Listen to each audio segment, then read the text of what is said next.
افسانہ عزم نو از قلم حجاب فاطمہ۔ سورج کی نرم گرم کرنیں کھڑکی کے پردوں سے جھانک کر کمرے میں داخل ہوئیں، جیسے صبح کا پیام لیے روشنی ہر کونے کو جگا رہی ہو۔ وہ کرنیں پردے کو چیرتی ہوئی اس کے چہرے پر آ ٹھہریں، گویا اس نیند سے جگانے کا اشارہ کر رہی ہوں۔ اس نے بے اختیار کروٹ بدلی اور دوسری جانب منہ موڑ لیا، رضائی کو مزید مضبوطی سے تھام لیا، جیسے روشنی کی ضد کے آگے اپنی نیند کو بچانے کی آخری کوشش کر رہی ہو۔ اور نیند کا جادو بھی اتنا گہرا تھا کہ وہ دوبارہ اسی گہری دنیا میں کھو گئی جہاں خواب حقیقت سے زیادہ پرسکون تھے۔ آمنہ، اٹھو، دیر ہو جائے گی، اٹھ بھی جاؤ، ایک تو تمہاری سستی ختم نہیں ہوتی۔ امی کی سخت آواز اس کے کانوں سے ٹکرائی۔ اللہ، امی کچھ دیر اور سونے دیں، ابھی تو بہت وقت ہے یونیورسٹی جانے میں، وہ منمنائی اور دوبارہ آنکھیں بند کر لیں۔ امی نے اسے گھورا اور وہ بھی منمناتے ہوئے کمرے سے باہر نکل گئیں۔ کیا ہی نکمی اور سست اولاد پیدا کی ہے میں نے۔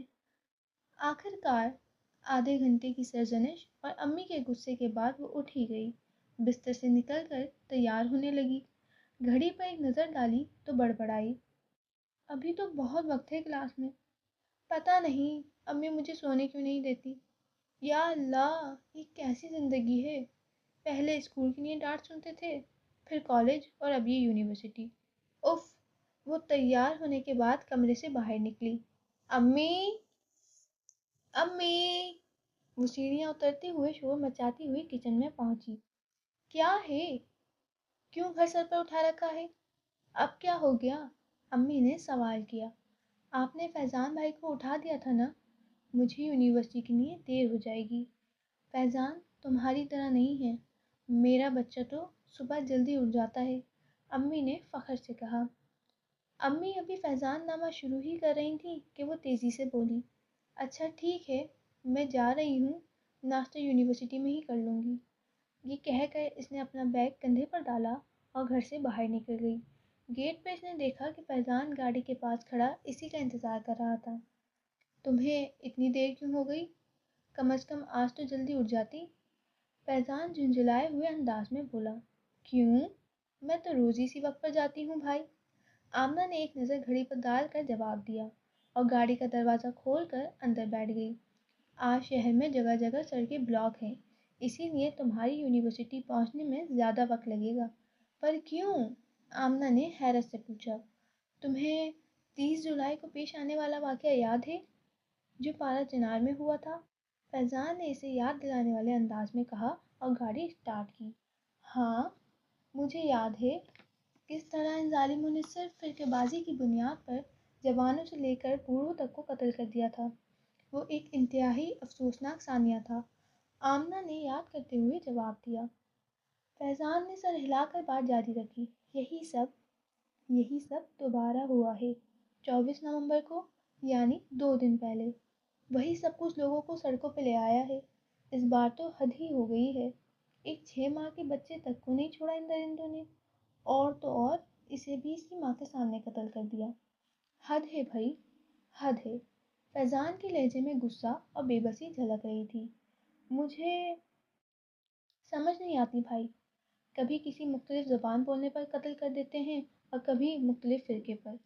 ہم لوگ شدت پسندی کے اس درجے پر ہیں کہ یہ بھی بھول جاتے ہیں کہ ہم انسان ہیں، درندے نہیں۔ آمنہ نے گہری سوچ میں ڈوبتے ہوئے کہا، اسے اپنی کلاس کی فکر بھی جیسے بھول چکی تھی۔ شدت پسندی دیمک کی طرح ہوتی ہے آمنہ، دیمک لکڑی کھا جاتی ہے اور شدت پسندی انسان کی سوچنے کی صلاحیت اور اچھے برے کی تمیز کو مفلوج کر دیتی ہے۔ فیضان ڈرائیونگ کرتے ہوئے اسے سمجھا رہا تھا۔ آمنہ نے گہرائی میں جاتے ہوئے کہا، یعنی ہم اس دور میں جی رہے ہیں جہاں اپنی غلطی ماننا ایک قتل کرنے سے زیادہ مشکل سمجھا جاتا ہے۔ بیٹا، غلطی تب مانتے ہیں جب اپنی غلطی کو غلطی سمجھیں، مگر انسان کی عقل اتنی کمزور ہے کہ وہ اپنی ذات چھوڑ کر دوسروں کے بارے میں زیادہ علم رکھتا ہے۔ فیضان نے سڑک پر نظر رکھتے ہوئے نرمی سے جواب دیا۔ آمنہ خاموشی سے کھڑکی سے باہر دیکھ رہی تھی کہ اس کی نظر ایک دھرنے پر پڑی جہاں مختلف قسم کے بورڈز اور پینافلیکس لگے ہوئے تھے۔ ایک ویڈیو کلپ بھی چل رہی تھی، لیکن ہجوم اور فاصلے کی وجہ سے صاف دکھائی نہیں دے رہی تھی۔ گاڑی نے فاصلہ عبور کیا منظر واضح ہوتا گیا۔ اس ویڈیو میں ایک 5 سالہ بچی اپنے والد کے جنازے پر رو رہی تھی۔ اس کی آنکھوں میں صرف ایک ہی التجا تھی کہ اس کا باپ آنکھیں کھول کر اسے ایک بار اور اپنے سینے سے لگا لے۔ گاڑی چلتی رہی، منظر دھندلا ہوتا گیا اور آمنہ کی آنکھیں نم ہو گئیں۔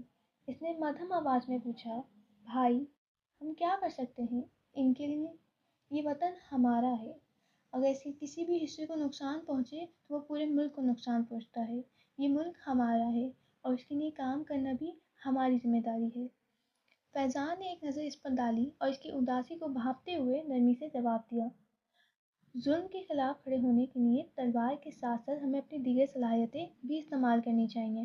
تم اپنے قلم، اپنی زبان اور اپنی صلاحیتوں کا استعمال کر کے ظالم کے خلاف کھڑی ہو سکتی ہو۔ آمنہ نے سمجھتے ہوئے سر ہلایا۔